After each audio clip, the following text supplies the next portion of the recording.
اس وقت کوئٹہ کے علاقے سریاب روڈ میں گودام کا دورہ کیا جا رہا ہے، جہاں پہ لاکھوں بوری گندم جو ہے وہ خراب پڑی ہوئی ہیں۔ تو اس حوالے سے صوبائی مشیر میر ضیاء اللہ لانگو نے بھی کوئٹہ کا دورہ کیا۔ تو آپ سمجھتے ہیں کہ اس وقت کئی لاکھ بوری جو ہے وہ خراب پڑی ہوئی ہیں، اور میر ضیاء اللہ لانگو نے اس کا سخت نوٹس لے لیا اور کئی سالوں سے پڑا ہوا ہے۔ محکمہ نیب اس حوالے سے اس کا نوٹس لے، کیونکہ اس وقت اگر یہ گندم کسی رمضان سبسڈی یا غریب عوام میں تقسیم کرتا تو یہ گندم آج خراب نہ ہوتے، مگر محکمہ خوراک کی نااہلی کی وجہ سے جو صورتحال ہے آپ دیکھ رہے ہیں کہ اس وقت حالات کچھ اور ہے، کوئی پوچھنے والا نہیں ہے۔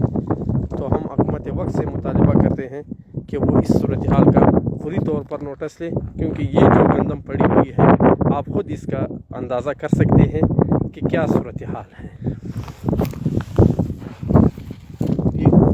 یہ گندم ہے، آپ دیکھیں جانور بھی نہیں کھا سکتے ہیں۔ اگر یہ واقعی صحیح معنوں میں کام کر سکتے ہیں محکمہ خوراک، تو آپ اس کو دیکھ رہے ہو، یہ صورتحال ہے گندم کا کہ اس پہ کتے بھی جو ہے وہ اس پہ آرام کرتے ہیں، لیکن محکمہ خوراک میں جو ذمہ داران ہیں وہ اس حوالے سے